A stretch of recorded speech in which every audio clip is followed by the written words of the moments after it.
Hello hello.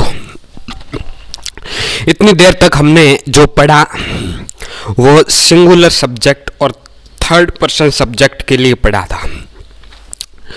मैं बार बार ये बोल रहा था कि सब्जेक्ट सिंगुलर है और थर्ड पर्सन है, लेकिन अगर सब्जेक्ट सिंगुलर ना हो या सब्जेक्ट थर्ड पर्सन ना हो तो फिर उनकी इंग्लिश कैसे बनाई जाती है?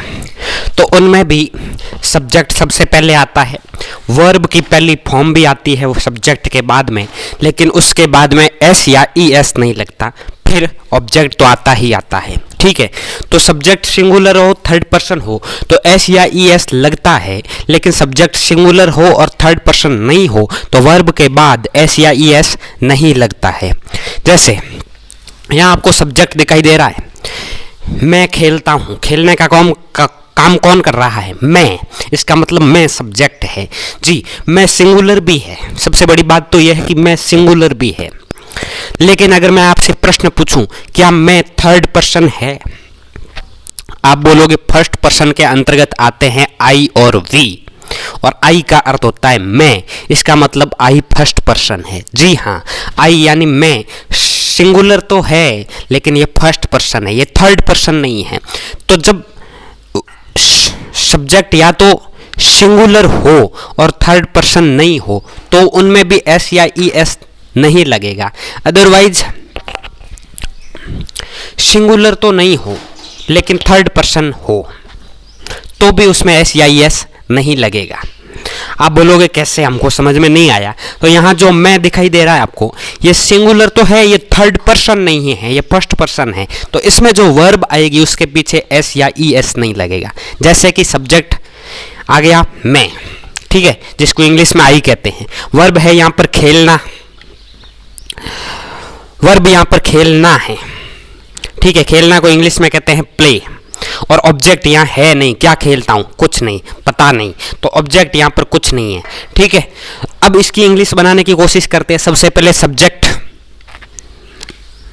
आई आ गया, सब्जेक्ट के बाद चाहिए वर्ब की पहली फॉर्म, वर्ब की पहली फॉर्म है प्ले, तो प्ले आ गया, इसमें एस या ई एस नहीं लगाए, मतलब क्यों? क्योंकि यहाँ पर सब्जेक्ट सिंगुलर है लेकिन थर्ड पर्सन नहीं है, इसलिए यहाँ पर प्ले के साथ में एस या ई एस नहीं लगेगा, और ऑब्जेक्ट यहाँ है भी नहीं। तो मैं खेलता हूँ अंग्रेजी बन गई आई प्ले, आई प्ले, मैं खेलता हूँ। प्ले के तीनों फॉर्म आपके सामने हैं। प्ले यानी खेलना, प्लेड, प्लेड, ईडी लगा दिया प्ले के पीछे। तुम प्रार्थना करते हो, तुम प्रार्थना करते हो, यहां पर सब्जेक्ट कौन है? तुम। क्या तुम सिंगुलर हो सकता है? जी हाँ, तुम सिंगुलर तो हो सकता है, लेकिन क्या तुम थर्ड पर्सन हो सकता है? आप बोलोगे इसके लिए तो हमें सोचना पड़ेगा। तुम को इंग्लिश में कहते हैं यू, फर्स्ट पर्सन के अंतर्गत आते हैं आई और वी, और सेकंड पर्सन के अंतर्गत आता है यू, इसका मतलब यू सेकंड पर्सन है, मतलब तुम सेकंड पर्सन है। तुम सिंगुलर तो है लेकिन तुम सेकंड पर्सन है, थर्ड पर्सन नहीं है, इसका मतलब वर्ब के बाद एस या ई एस नहीं लगेगा। ठीक है, तो अब यहाँ पर सब्जेक्ट हो गया तुम, जिसको इंग्लिश में कहते हैं यू, यहाँ पर सब्जेक्ट हो गया तुम, सब्जेक्ट हो गया तुम, और तुम को इंग्लिश में कहते हैं यू। अब आप बोलोगे वर्ब कौन सी है? आप सोच रहे होंगे कि यहाँ वर्ब क्या है, करते हो, तो करना वर्ब है। जी नहीं, यहाँ पर करना वर्ब नहीं है, यहाँ पर प्रार्थना करना वर्ब है। आप बोलोगे ऐसा कैसे, काम तो करने का हो रहा है। जी हाँ, काम करने का हो रहा है, लेकिन इंग्लिश में प्रार्थना करने के लिए पूरी एक वर्ब बना दी, प्रे, PRAY, प्रे, प्रे यानी प्रार्थना करना। इसका मतलब यहाँ जो वर्ब है वो है प्रार्थना करना यानी प्रे। तो फिर ऑब्जेक्ट क्या है? क्या प्रार्थना करते हैं? कुछ नहीं, मतलब ऑब्जेक्ट कुछ नहीं है यहाँ पर। ठीक है, ऑब्जेक्ट यहाँ कुछ नहीं है। चलो, सब्जेक्ट हो गया, वर्ब हो गया, और ऑब्जेक्ट का भी काम तो हो गया ना। तो अब इसकी इंग्लिश बनाने की कोशिश करते हैं। सबसे पहले आएगा सब्जेक्ट यानी यू, फिर आएगी वर्ब की पहली फॉर्म यानी प्रे, इसके पीछे एस या एस नहीं लगेगा क्योंकि सब्जेक्ट सिंगुलर है लेकिन थर्ड पर्सन नहीं है। फिर ऑब्जेक्ट कुछ है नहीं तो हो गया तुम प्रार्थना करते हो, यू प्रे, यानी तुम प्रार्थना करते हो, ठीक है, यू प्रे। अब प्रे की सेकंड फॉर्म है प्रेड और थर्ड फॉर्म भी है प्रेड, PRAY प्रे, उसके पीछे ED लगा दिया तो सेकंड और थर्ड फॉर्म बन गई, प्रे, प्रेड, प्रेड। अब देखो, लकी और सुरेश सच बोलते हैं, लकी और सुरेश सच बोलते हैं। काम करने वाले कौन हैं? लकी और सुरेश। तो सब्जेक्ट कौन हो गए? लकी और सुरेश। क्या काम कर रहे हैं? बोलते हैं। तो बोलने का काम ये लोग कर रहे हैं, तो वर्ब क्या हो गई? बोलना, जिसको इंग्लिश में कहते हैं स्पीक। सब्जेक्ट हो गया, वर्ब हो गया। क्या बोलते हैं? सच, तो ये हो गया ऑब्जेक्ट, ट्रूथ। सच को इंग्लिश में कहते हैं ट्रूथ। सब्जेक्ट हो गया, वर्ब हो गया, ऑब्जेक्ट हो गया। लेकिन अब सब्जेक्ट को देखो, लकी और सुरेश, क्या सब्जेक्ट सिंगुलर है? जी नहीं, सब्जेक्ट सिंगुलर नहीं है, क्योंकि ये दो जने हैं। एक जना होता तो सिंगुलर होता, ये कितने जने हैं? दो जने हैं, इसका मतलब ये सिंगुलर नहीं है। क्या सब्जेक्ट थर्ड पर्सन है? जी हाँ, थर्ड पर्सन तो है, क्योंकि आई और वी फर्स्ट पर्सन होते हैं, यू सेकंड पर्सन होता है, और इनके अलावा जो भी होते हैं वो थर्ड पर्सन होते हैं। मतलब सब्जेक्ट यहाँ सिंगुलर तो है, लेकिन सब्जेक्ट थर्ड पर्सन तो है, लेकिन सब्जेक्ट सिंगुलर नहीं है। दोनों में से एक भी अगर नहीं हुआ तो फिर एस या ई एस तो नहीं लगेगा, ठीक है। तो लकी और सुरेश थर्ड पर्सन है, और थर्ड पर्सन होने के कारण इन्होंने अपना एस या ई एस लगाने का अधिकार खो दिया है।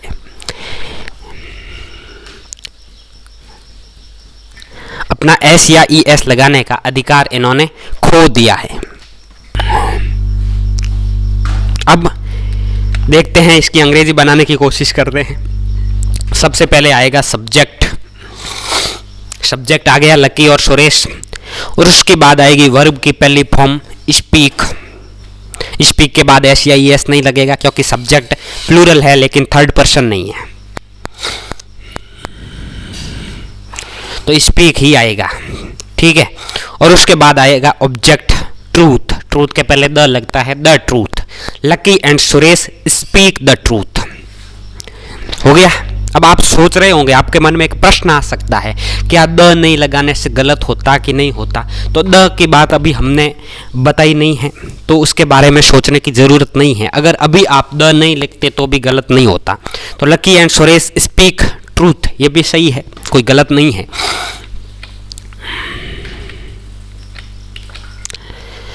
अब विद्यार्थी शाम को घर आते हैं। सब्जेक्ट सिंगुलर है क्या? बिल्कुल नहीं, सब्जेक्ट सिंगुलर नहीं है, क्योंकि घर आते हैं मतलब आने वाले एक तो नहीं है, ज़्यादा है ना। एक होता तो विद्यार्थी शाम को घर आता है ऐसा लिखते ही, तो सब्जेक्ट सिंगुलर नहीं है। दूसरी बात, सब्जेक्ट थर्ड पर्सन है, लेकिन थर्ड पर्सन होने से कोई फर्क नहीं पड़ता। दोनों में से एक भी नहीं हो तो एस या ई एस नहीं लगेगा। सिंगुलर भी चाहिए और थर्ड पर्सन भी चाहिए, तभी एस या ई एस लगेगा, ठीक है। यहाँ थर्ड पर्सन तो है लेकिन सिंगुलर नहीं है, इसका मतलब एस या ई एस नहीं लगेगा। तो यहाँ पर सब्जेक्ट कौन है? घर कौन आते हैं? विद्यार्थी, काम करने वाले विद्यार्थी। सब्जेक्ट है विद्यार्थी, और विद्यार्थी को इंग्लिश में कहते हैं स्टूडेंट। लेकिन यहाँ एक प्रॉब्लम है, विद्यार्थी एक नहीं है। एक विद्यार्थी होता तो उसको स्टूडेंट कहते हैं, यहाँ विद्यार्थी एक से ज़्यादा है, इसका मतलब लास्ट में एस लगाना पड़ेगा। आप बोलोगे एस ही क्यों लगेगा, ई एस क्यों नहीं लगेगा? उसका भी एक कारण है। जिसके पीछे एस हो, एस एच हो, एक्स हो, जेड हो, ओ हो, उनके पीछे ई एस लगता है, अदरवाइज एस ही लगेगा, ठीक है। तो यहाँ पर एस लगेगा, ई एस नहीं लगेगा। तो ज़्यादा विद्यार्थी है तो स्टूडेंट के पीछे एस लगा दिया, स्टूडेंट्स हो गया। सब्जेक्ट या स्टूडेंट नहीं है, स्टूडेंट्स है, ठीक है। सब्जेक्ट हो गया। अब चाहिए वर्ब की पहली फॉर्म। वर्ब क्या है? आते हैं, तो आना हो गया वर्ब। आना को इंग्लिश में कहते हैं कम, तो वर्ब हो गया कम। अब चाहिए ऑब्जेक्ट, कहाँ आते हैं? बोले घर आते हैं, तो घर हो गया ऑब्जेक्ट, ठीक है। यहां पर सब्जेक्ट भी हो गया, वर्ब भी हो गया, ऑब्जेक्ट भी हो गया। लेकिन आप बोलोगे यहां फिर भी एक प्रॉब्लम रह गई है, शाम को। जब सारे हो गए तो ये शाम को क्या है? सब्जेक्ट है कि वर्ब है कि ऑब्जेक्ट है? उसके बारे में आपको सोचने की जरूरत नहीं है। जो भी बचता है वो पीछे लिख देते हैं, ठीक है। यहाँ पर कुछ और भी होते हैं, एडवर्ब होते हैं, एडजेक्टिव होते हैं, तो उनके बारे में आपको सोचने की ज़रूरत नहीं है। तो अब इसकी इंग्लिश बनाने की कोशिश करते हैं। सबसे पहले सब्जेक्ट लिखते हैं, ये हो गया विद्यार्थी यानी स्टूडेंट्स। अब चाहिए वर्ब की पहली फॉर्म कम, तो स्टूडेंट्स कम, इसके पीछे एस या ई एस नहीं लगेगा क्योंकि ये सिंगुलर नहीं है, थर्ड पर्सन तो है लेकिन सिंगुलर नहीं है, इसलिए एस या ई एस नहीं लगेगा। फिर चाहिए ऑब्जेक्ट है हाउस, घर को इंग्लिश में हाउस कहते हैं, तो ऑब्जेक्ट हो गया हाउस। स्टूडेंट्स कम हाउस, कब आते हैं घर? शाम को, इसका मतलब अब लिखना है हमको शाम को, तो शाम यानी इवनिंग, जैसे गुड मॉर्निंग, मॉर्निंग सुबह को इंग्लिश में मॉर्निंग कहते हैं, वैसे शाम को इंग्लिश में इवनिंग कहते हैं। यहाँ पर शाम को, इसका मतलब on evening. Students come house on evening. आप बोलोगे एक प्रॉब्लम है, फिर ये शाम को जो दिखाई दे रहा है ये भी कहीं न कहीं हमको ऑब्जेक्ट की तरह दिखाई दे रहा है। क्या ये ऑब्जेक्ट है? हो सकता है एक वाक्य में एक से ज़्यादा ऑब्जेक्ट हो, ठीक है, लेकिन जो सीधा सीधा वर्ब को प्रभावित करता है वो ऑब्जेक्ट पहले आता है। अब चूंकि यहाँ एक प्रॉब्लम खड़ी हो गई तो मैं ऑब्जेक्ट के बारे में भी बता देता हूँ। ऑब्जेक्ट मुख्य रूप से 3 प्रकार के होते हैं, डायरेक्ट ऑब्जेक्ट, इनडायरेक्ट ऑब्जेक्ट और एक प्रीपोजिशन ऑब्जेक्ट। यहाँ जो शाम को लिखा हुआ दिखाई दे रहा है ना, ये प्रीपोजिशन ऑब्जेक्ट है, ठीक है, जिसमें पहले प्रीपोजिशन लिखते हैं। हमने ऑन इवनिंग लिखा है, ये ऑन है, ये प्रीपोजिशन है, इसका मतलब ये प्रीपोजिशन ऑब्जेक्ट है। आप बोलोगे फिर ये डायरेक्ट ऑब्जेक्ट और इनडायरेक्ट ऑब्जेक्ट कौन सा होता है? डायरेक्ट ऑब्जेक्ट वो होता है जो वर्ब को सीधा प्रभावित करता है। यहाँ जो घर लिखा हुआ दिखाई दे रहा है, कहाँ आते हैं? घर आते हैं, तो घर यहाँ पर डायरेक्ट ऑब्जेक्ट है। आप बोलोगे फिर इनडायरेक्ट ऑब्जेक्ट क्या होता है? तो मैं आपको एक वाक्य बोल के सुनाता हूं, मैं तुम्हें आम देता हूं। यहां पर देना तो हो गया वर्ब, ठीक है, मैं तुम्हें आम देता हूं, देना तो हो गया वर्ब। क्या देता हूं? आम, इसका मतलब आम है यहां पर डायरेक्ट ऑब्जेक्ट, ठीक है, और तुम्हें यह है इनडायरेक्ट ऑब्जेक्ट। यानी डायरेक्ट ऑब्जेक्ट वो होता है जो वर्ब को सीधा प्रभावित करता है और इनडायरेक्ट ऑब्जेक्ट वर्ब को सीधा प्रभावित नहीं करता है। तो यहाँ हमें सबसे पहले इनडायरेक्ट ऑब्जेक्ट लिखना होता है, उसके बाद डायरेक्ट ऑब्जेक्ट लिखना होता है। उसके बारे में हम लोग चर्चा करेंगे अगर इस तरह का वाक्य आया तो। अभी हम सिर्फ इतना सा रूल देखते हैं, सब्जेक्ट, वर्ब की पहली फॉर्म और ऑब्जेक्ट। अगर समझ में नहीं आया तो चिंता करने की जरूरत नहीं, इस चीज़ को हम वापस आगे समझेंगे। तो students come house on evening, students come house on evening. अब कम, कैम, कम, ये वर्ब की तीनों फॉर्म है, मतलब पहली और तीसरी फॉर्म सेम है, सेकंड फॉर्म चेंज हो रही है, बीच में वो की जगह ए आ रहा है। कम, कैम, कम। हम सर का इंतजार करते हैं, यहाँ सब्जेक्ट कौन है? हम। सब्जेक्ट हो गया हम, जिसको इंग्लिश में कहते हैं वी। आप बोलोगे फिर वर्ब क्या है? मैं आपसे पूछता हूं वर्ब क्या है? आप बोलोगे वर्ब तो है करते हैं। मैंने कहा बिल्कुल नहीं, वर्ब है यहाँ पर इंतजार करते हैं। आप बोलोगे ऐसा क्यों? इंतजार करने के लिए ही इंग्लिश में पूरी वर्ब बना दी वेट। तो वर्ब हो गया इंतजार करना यानी वेट। अब ऑब्जेक्ट क्या है? सर का, यानी ये प्रीपोजिशन ऑब्जेक्ट है। आप सिर्फ इतना समझ लो कि ये ऑब्जेक्ट है सर का, ठीक है। सब्जेक्ट हो गया, वर्ब की पहली फॉर्म हो गई और ऑब्जेक्ट हो गया।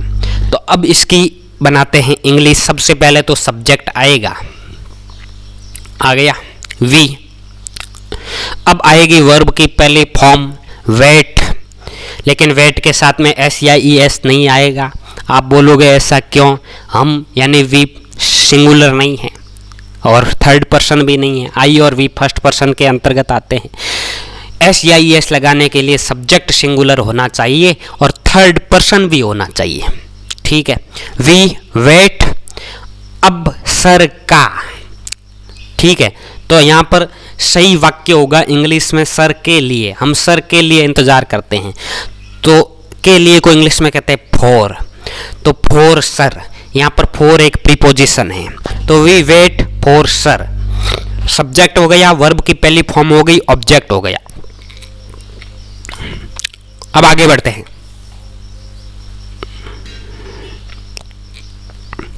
ये वर्ब की तीनों फॉर्म आपके सामने है। वेट यानी इंतजार करना, उसके पीछे ईडी लगा दिया तो वो सेकंड फॉर्म हो गई वेटेड, और थर्ड फॉर्म भी वेटेड, वेट वेटेड वेटेड। तुम किताब लिखते हो, तुम किताब लिखते हो। सब्जेक्ट सिंगुलर है लेकिन सब्जेक्ट सेकंड पर्सन है, थर्ड पर्सन नहीं। सिंगुलर होना चाहिए, थर्ड पर्सन होना चाहिए, तभी SEIES लगेगा। बार बार मैं ये कह रहा हूं ताकि आपको याद हो जाए, ठीक है। तो तुम सब्जेक्ट हो गया, जिसको इंग्लिश में कहते हैं यू। लिखना हो गया वर्ब, जिसको इंग्लिश में कहते हैं राइट। क्या लिखता है? किताब, तो बुक हो गई ऑब्जेक्ट। अब इसकी इंग्लिश बनाते हैं। सबसे पहले सब्जेक्ट यू, उसके बाद आएगी वर्ब की पहली फॉर्म राइट, और उसके बाद आएगा object book. You right book.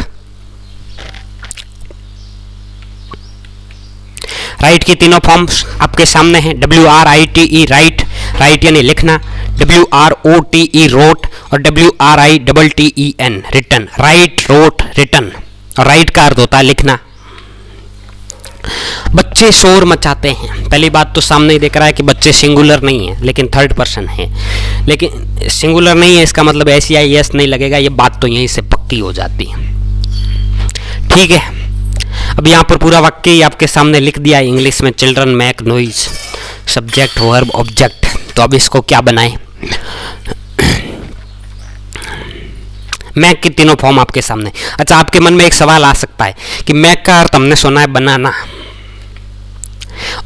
और यहाँ आपने वर्ब लिखा है मचाते हैं और उसके लिए लिखा है मैक। जी हाँ, शोर मचाने के संदर्भ में जो मचाते शब्द है उसको इंग्लिश में मैक कहते हैं, ठीक है। मैक यानी बनाना, MADE मैड, और थर्ड फॉर्म भी MADE मैड। गायें घास खाती है, गायें घास खाती है। सब्जेक्ट सिंगुलर नहीं है मतलब SEIES नहीं लगेगा, ये बात पक्की हो गई। सब्जेक्ट कौन है? गायें, काउज। एक गाय होती तो काऊ, ज़्यादा गायें हैं तो वो प्लूरल बन गया काउज, पीछे S लगा दिया, सब्जेक्ट हो गया काउज। वर्ब क्या है? खाना, खाने का काम हो रहा है तो वर्ब है खाना, जिसको इंग्लिश में कहते हैं ईट। क्या खाती है? घास, इसका मतलब ऑब्जेक्ट है घास। सब्जेक्ट हो गया, वर्ब की पहली फॉर्म भी हो गई, ऑब्जेक्ट हो गई। अब देखते हैं, सबसे पहले इसकी इंग्लिश बनाने की कोशिश करते हैं। तो सबसे पहले आएगा सब्जेक्ट, सब्जेक्ट मतलब गायें, काउज। फिर आएगा वर्ब की पहली फॉर्म, वर्ब की पहली फॉर्म है ईट, ईट हो गया। फिर आएगा ऑब्जेक्ट, ऑब्जेक्ट हो गया घास, घास को इंग्लिश में कहते हैं ग्रास, तो ये हो गया घास। Cows eat grass, cows eat grass. Eat की तीनों फॉर्म है आपके सामने। ईट यानी खाना, सेकंड फॉर्म एट, और third form eaten, ATE ate, और थर्ड फॉर्म है EATEN eaten. Eat ate eaten. पत्तियां पेड़ से गिरती है, पत्तियां सिंगुलर नहीं है मतलब SEIES लगाने का दर्जा इसने भी खो दिया है। इसके साथ भी वर्ब के साथ SEIES नहीं लगेगा। पत्तियां, एक पत्ती होती है तो उसको इंग्लिश में कहते हैं लीप। ज़्यादा पत्तियां होती है तो उसको कहते हैं लीव्स। लीप की स्पेलिंग LEAF, और लीव्स की स्पेलिंग LEAVES लीव्स। यहाँ पर सब्जेक्ट है लीव्स। क्या करती है? पत्तियां गिरती है, तो गिरना हो गया क्रिया। गिरना को इंग्लिश में कहते हैं फॉल, वर्ब है फॉल। कहाँ से गिरती है? पेड़ से को इंग्लिश में कहते हैं फ्रॉम, और फ्रॉम एक प्रीपोजिशन है इसलिए इसका प्रयोग शब्द से पूर्व होता है, शब्द से पहले होता है। तो पेड़ से मतलब फ्रॉम ट्री, ये ऑब्जेक्ट होगा। ऑब्जेक्ट है पेड़ से, जिसको इंग्लिश में कहते हैं फ्रॉम ट्री। अब इसकी इंग्लिश बनाने की कोशिश करते हैं। सबसे पहले आएगा सब्जेक्ट यानी लीव्स। अब आएगी वर्ब की पहली फॉर्म, वर्ब की पहली फॉर्म है फॉल। अब आएगा ऑब्जेक्ट, ऑब्जेक्ट है from tree. Leaves fall from tree, leaves fall from tree. पत्तियां पेड़ से गिरती है, हो गया leaves fall from tree. Fall यानी गिरना, FALL फॉल गिरना, second form fell, FELL fell, और third form fallen, FALLEN fallen, fall fell fallen. हम फुटबॉल खेलते हैं। हम यहाँ पर सब्जेक्ट हो गया, सिंगुलर नहीं है, मतलब S या ES नहीं लगेगा वर्ब के बाद में। हम जिसको इंग्लिश में कहते हैं वी, ये हो गया सब्जेक्ट। काम क्या कर रहा है? खेलने का काम कर रहा है। वर्ब है खेलना, प्ले। और क्या खेलता है? फुटबॉल। तो फुटबॉल हो गया ऑब्जेक्ट, सब्जेक्ट हो गया, वर्ब हो गया, ऑब्जेक्ट हो गया। इंग्लिश बनाने की कोशिश करते हैं। सबसे पहले आएगा सब्जेक्ट यानी हम, जिसको इंग्लिश में कहते हैं वी। फिर आएगा वर्ब की पहली फॉर्म, वर्ब है प्ले, प्ले की पहली फॉर्म प्ले। फिर आएगा ऑब्जेक्ट, ऑब्जेक्ट है फुटबॉल, तो यहाँ पर आ जाएगा फुटबॉल। वी प्ले फुटबॉल, हम फुटबॉल खेलते हैं। प्ले की तीनों फॉर्म, PLAY प्ले खेलना, प्लेड PLAYED प्लेड, और थर्ड फॉर्म भी प्लेड, ED लगा दिया उसके पीछे भी। तुम बातें करते हो। तुम सब्जेक्ट हो गया, सब्जेक्ट ये सेकंड पर्सन है क्योंकि आई वो वी फर्स्ट पर्सन है, यू सेकंड पर्सन है, और तुम को इंग्लिश में यू कहते हैं, तो ये सेकंड पर्सन है। इसका मतलब थर्ड पर्सन तो नहीं है ना, तो इसका मतलब S या ES नहीं लगेगा वर्ब के बाद में। सब्जेक्ट हो गया। अब क्या चाहिए? वर्ब चाहिए। आप बोलोगे वर्ब क्या है? वर्ब यहाँ पर बातें करना है। बातें करना के लिए पूरी एक वर्ब बना दी, टॉक, TALK टॉक, जिसका अर्थ है बातें करना। इसका मतलब यहाँ ऑब्जेक्ट कुछ नहीं है। सब्जेक्ट हो गया, वर्ब हो गया, और ऑब्जेक्ट यहाँ पर कुछ नहीं है। ठीक है, अब इसकी इंग्लिश बनाने की कोशिश करते हैं। सबसे पहले आएगा सब्जेक्ट, सबसे पहले आएगा सब्जेक्ट, सब्जेक्ट हो गया यू। अब आएगा वर्ब की पहली फॉर्म, वर्ब की पहली फॉर्म है यहाँ पर टॉक, इसका मतलब यहाँ पर आ जाएगा टॉक।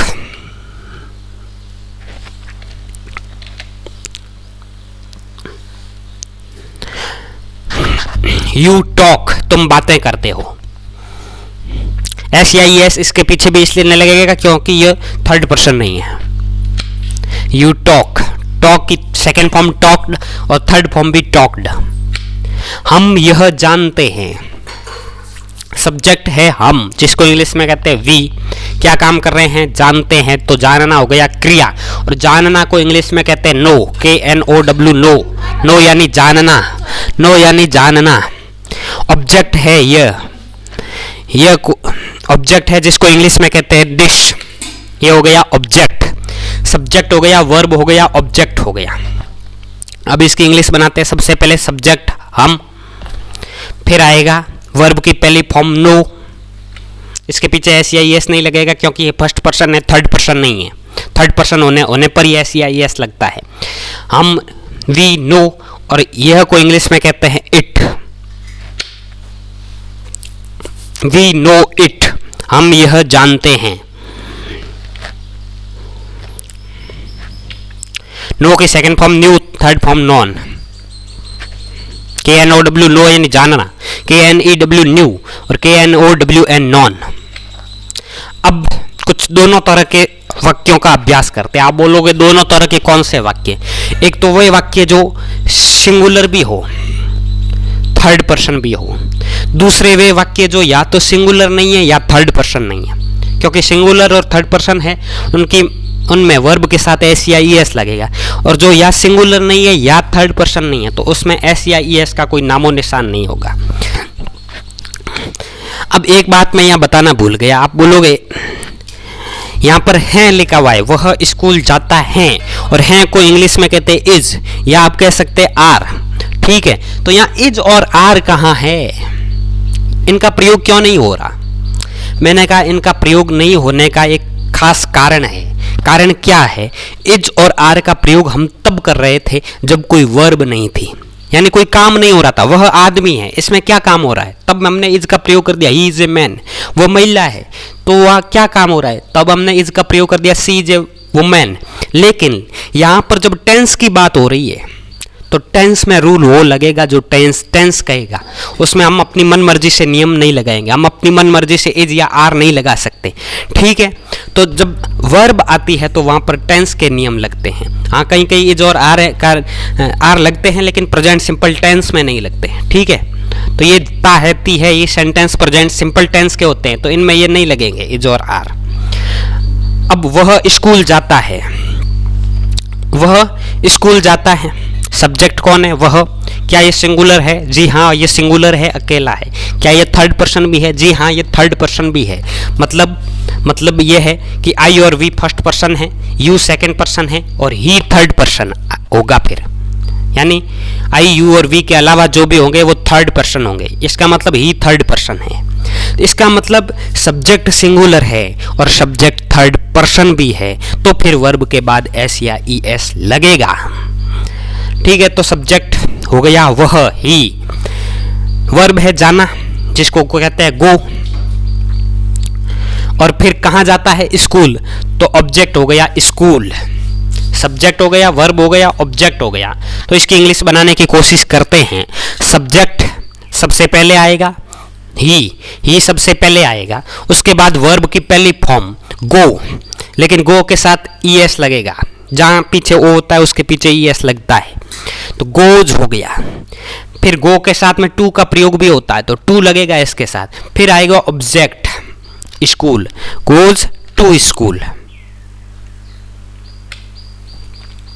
तो ही गोज टू स्कूल, ये हो गया। अब वह लिखता है। अब इसको देखो, अब आपके सामने रूल नहीं लिखा हुआ है कि पहले सब्जेक्ट आएगा, फिर वर्ब की पहली फॉर्म आएगी, फिर एस या ई एस आएगा, फिर ऑब्जेक्ट आएगा। ऐसा आपके सामने लिखा हुआ नहीं है। बिना देखे इसको करने की कोशिश करते हैं। तो देखते हैं सब्जेक्ट क्या है। सब्जेक्ट है वह, जिसको इंग्लिश में कहते हैं ही। वर्ब क्या है? वर्ब काम कर रहा है लिखने का, तो वर्ब हो गया राइट, WRITE, राइट, जिसका अर्थ है लिखना। ऑब्जेक्ट क्या है? क्या लिखता है? पता नहीं, इसका मतलब ऑब्जेक्ट है ही नहीं, ऑब्जेक्ट नहीं है। सब्जेक्ट का काम हो गया, वर्ब का हो गया, ऑब्जेक्ट का हो गया। अब इसकी इंग्लिश बनाने की कोशिश करते हैं। हमें पहले ये देखना पड़ेगा कि यहाँ वर्ब के बाद एस या ई एस आएगा या नहीं आएगा। तो यहाँ पर सब्जेक्ट कौन है? ही, ठीक है। क्या ही सिंगुलर है? जी हाँ ये अकेला है, इसका मतलब सिंगुलर है। क्या ही थर्ड पर्सन है? आप बोलोगे सोचना पड़ेगा। आई और वी फर्स्ट पर्सन है, यू सेकंड पर्सन है, इनके अलावा जो भी है थर्ड पर्सन है, इसका मतलब ही थर्ड पर्सन है। ही सिंगुलर भी है और ही थर्ड पर्सन भी है, इसका मतलब वर्ब जो भी आएगी उसके पीछे या तो एस लगा हुआ मिलेगा या ई एस लगा हुआ मिलेगा, ठीक है। तो सबसे पहले अंग्रेजी बनाते टाइम हम लोग सब्जेक्ट लिखते हैं, तो हमने लिख दिया ही। उसके बाद वर्ब की पहली फॉर्म लिखते हैं, तो वर्ब की पहली फॉर्म राइट है, राइट के साथ में एस लगेगा, राइट्स हो जाएगा, ठीक है। ही राइट्स, और ऑब्जेक्ट यहाँ है नहीं, तो वाक्य यही खत्म हो गया। मैं क्रिकेट खेलता हूँ। यहाँ अगर इसकी इंग्लिश बनाने की कोशिश करें तो यहाँ पर सब्जेक्ट है मैं, सब्जेक्ट है मैं, जिसको इंग्लिश में कहते हैं आई। वर्ब है खेलना, खेलना को इंग्लिश में कहते हैं प्ले। ऑब्जेक्ट है क्रिकेट, क्या खेलता है? क्रिकेट, तो ऑब्जेक्ट हो गया क्रिकेट, क्रिकेट को इंग्लिश में क्रिकेट ही कहते हैं। सब्जेक्ट हो गया, वर्ब हो गया, ऑब्जेक्ट हो गया। अब हमें निर्णय यह करना है कि जो भी वर्ब आएगी उसके पीछे एस लगेगा या ई एस लगेगा या कुछ नहीं लगेगा। तो देखते हैं एस लगता है या ई एस लगता है या कुछ नहीं लगता है। तो सबसे पहले हम ये देखते हैं कि जो सब्जेक्ट है आई, ये सिंगुलर है या प्लूरल है। मैंने कहा आई तो सिंगुलर है या अकेला है, इसका मतलब सिंगुलर है। लेकिन दूसरी बात ये भी तो देखनी है कि आई फर्स्ट पर्सन है कि सेकंड पर्सन है कि थर्ड पर्सन है, क्योंकि हमको थर्ड पर्सन चाहिए। मैंने कहा आई फर्स्ट पर्सन है, क्योंकि आई और वी फर्स्ट पर्सन के अंतर्गत आते, इसका मतलब आई थर्ड पर्सन नहीं है। आई सिंगुलर तो है लेकिन आई थर्ड पर्सन नहीं है, और थर्ड पर्सन नहीं होने के कारण यहाँ जो वर्ब आएगी उसके पीछे एस या ई एस नहीं लगेगा, ठीक है, हो गया।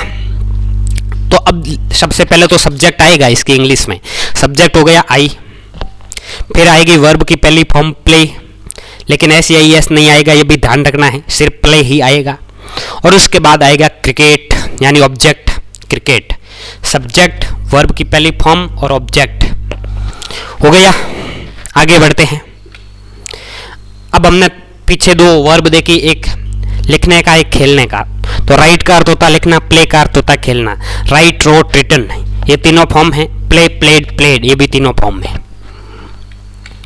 वह सच बोलता है, वह सच बोलता है। यहां सब्जेक्ट कौन है, काम कौन कर रहा है, वह ही। क्या काम कर रहा है, बोलता है, तो बोलने का काम कर रहा है। और बोलने को इंग्लिश में कहते हैं स्पीक, तो वर्ब हो गया स्पीक। फिर क्या बोलता है, सच बोलता है, तो ऑब्जेक्ट हो गया सच, जिसको इंग्लिश में कहते हैं ट्रूथ। सब्जेक्ट हो गया, वर्ब हो गया, ऑब्जेक्ट हो गया। अब इसकी अंग्रेजी बनाने की कोशिश करते हैं, लेकिन हमें यह भी तो सोचना है कि यहाँ वर्ब जो आएगी उसके पीछे एस लगेगा या एस लगेगा या कुछ नहीं लगेगा। तो यहाँ पर है वह, सब्जेक्ट कौन है, वह, जिसको इंग्लिश में कहते हैं ही। क्या ही सिंगुलर है, बिल्कुल ही सिंगुलर है। क्या ही थर्ड पर्सन है, जी हाँ ही थर्ड पर्सन भी है। इसका मतलब जो वर्ब आएगी उसके पीछे एस लगेगा या ई एस लगेगा, दोनों में से एक चीज तो लगेगी। ये बात यही से पक्की हो जाती है वह को देखने से ही।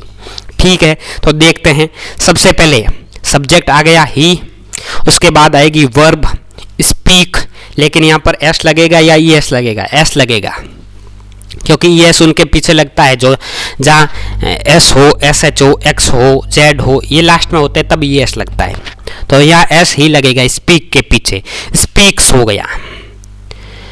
अब आएगा ऑब्जेक्ट, सब्जेक्ट हो गया, वर्ब हो गया। अब आएगा ऑब्जेक्ट, ऑब्जेक्ट है ट्रूथ, ट्रूथ से पहले द लगता है, द ट्रूथ।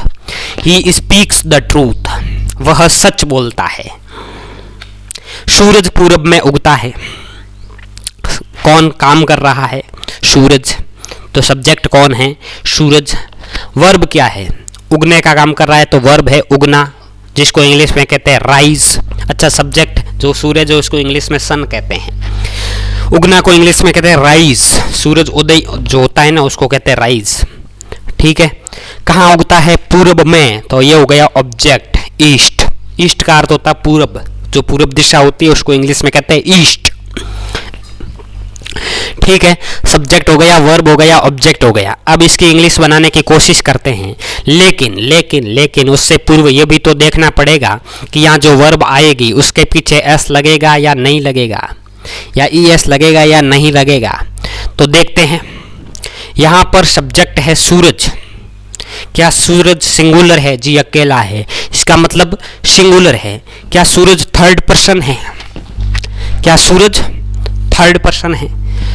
आई और वी फर्स्ट पर्सन है, यू सेकंड पर्सन है, बाकी जो बचते हैं वो थर्ड पर्सन है, मतलब सूरज थर्ड पर्सन भी है, सूरज सिंगुलर भी है, सूरज थर्ड पर्सन भी है, मतलब जो वर्ब आएगी उसके पीछे एस या ई एस लगेगा। तो देखते हैं, सबसे पहले तो सब्जेक्ट आता है ना, तो सबसे पहले सब्जेक्ट हमने लिख दिया द सन। फिर आएगी वर्ब की पहली फॉर्म, वर्ब है यहाँ पर राइज, राइज की पहली फॉर्म राइज, लेकिन इसके पीछे एस लगेगा, राइज हो गया, राइज। फिर आएगा ऑब्जेक्ट, सब्जेक्ट हो गया, वर्ब हो गया, अब है ऑब्जेक्ट ईस्ट। ईस्ट का है अर्थ है पूरब, लेकिन हमें बनाना है पूरब में, इसका मतलब इन द ईस्ट, पूरब में, इन द ईस्ट, पूरब में। तो the sun rise in the east, सूरज पूरब में उगता है। राइज का अर्थ होता है उगना या उदय होना, जिसकी सेकंड फॉर्म है रोज और थर्ड फॉर्म है रीजन।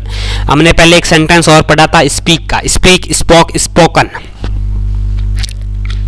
हम गीत गाते हैं, हम गीत गाते हैं, हम को इंग्लिश में कहते हैं वी, तो सब्जेक्ट है वी। काम क्या कर रहे हैं, गाते हैं, गाने का काम कर रहे हैं, तो ये हो गया वर्ब, जिसको इंग्लिश में कहते हैं सिंग। सिंग यानी गाने की प्रक्रिया, गाते हैं, क्या गाते हैं, गीत, तो ये हो गया ऑब्जेक्ट, सॉन्ग, ये हो गया ऑब्जेक्ट। अब इसकी इंग्लिश बनाने की कोशिश करते हैं, तो हमें ये निर्णय तो पहले करना पड़ेगा कि इसके पीछे एस लगेगा कि एस लगेगा, मतलब वर्ब जो आएगी उसके पीछे एस लगेगा या ई एस लगेगा। सब्जेक्ट सिंगुलर नहीं है, मतलब ये बात यहीं से पक्की हो जाती है कि एस या ई एस नहीं लगेगा। क्योंकि SEIS लगाने के लिए सिंगुलर और थर्ड पर्सन दोनों होने चाहिए। सिंगुलर है ही नहीं, हम कहाँ सिंगुलर है, ये तो ज़्यादा जने है ना। तो सबसे पहले आएगा सब्जेक्ट हम, जिसको इंग्लिश में कहते हैं वी। फिर आएगी वर्ब, वर्ब है सिंग, SEIS लगा नहीं। फिर आएगा object song, we sing song, हम गीत गाते हैं। मेरे पिताजी साढ़े 7 बजे घर आते हैं।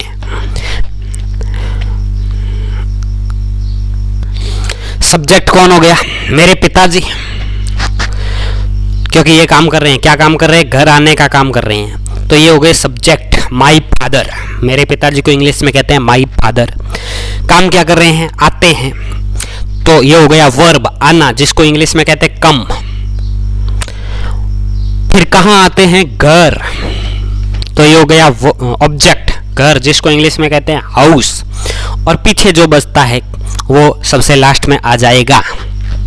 अच्छा, 7 बजे को कहते हैं 7 PM, 8 लगता है 7 PM से पहले। PM इसलिए लगता है, शाम का जो समय होता है उसके बाद में PM लगता है, सुबह का होता है उसको बाद में AM लगता है। तो 7:30 बजे मतलब 7 PM। अब पहली बात तो हमें ये देखना है कि सब्जेक्ट सिंगुलर है या प्लूरल है। आप बोलोगे वाक्य को देखने से तो ऐसा लगता है कि सब्जेक्ट प्लूरल है क्योंकि आते हैं। मैंने कहा बिल्कुल नहीं। या मेरे पिताजी, ये तो एक है ना, तो ये सिंगुलर है, सब्जेक्ट सिंगुलर है, माई फादर सिंगुलर है।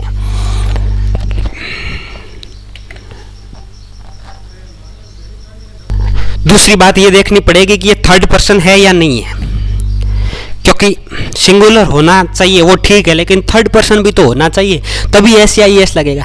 तो आई और वी फर्स्ट पर्सन है, यू सेकंड पर्सन है, इसका मतलब जो भी होगा थर्ड पर्सन होगा इनके अलावा। तो माई फादर थर्ड पर्सन है, सिंगुलर भी है, थर्ड पर्सन भी है, मतलब वर्ब जो आएगी उसके पीछे S या ES लगेगा। जिसके पीछे ई होता है उसके पीछे S ही लगता है, ES नहीं लगता। यहाँ वर्ब के पीछे ई है, ठीक है। तो अब बनाते हैं इंग्लिश। सबसे पहले सब्जेक्ट माई फादर, फिर आएगी वर्ब कम, लेकिन उसके पीछे S लगेगा, कम्स। फिर आएगा ऑब्जेक्ट हाउस, फिर आएगा 7 PM, 7:30 बजे, 7 PM हो गया। कम यानी आना, cam second form, come third form, कम कैम कम, सिंग सैंग संग, सिंग यानी गाना होता है।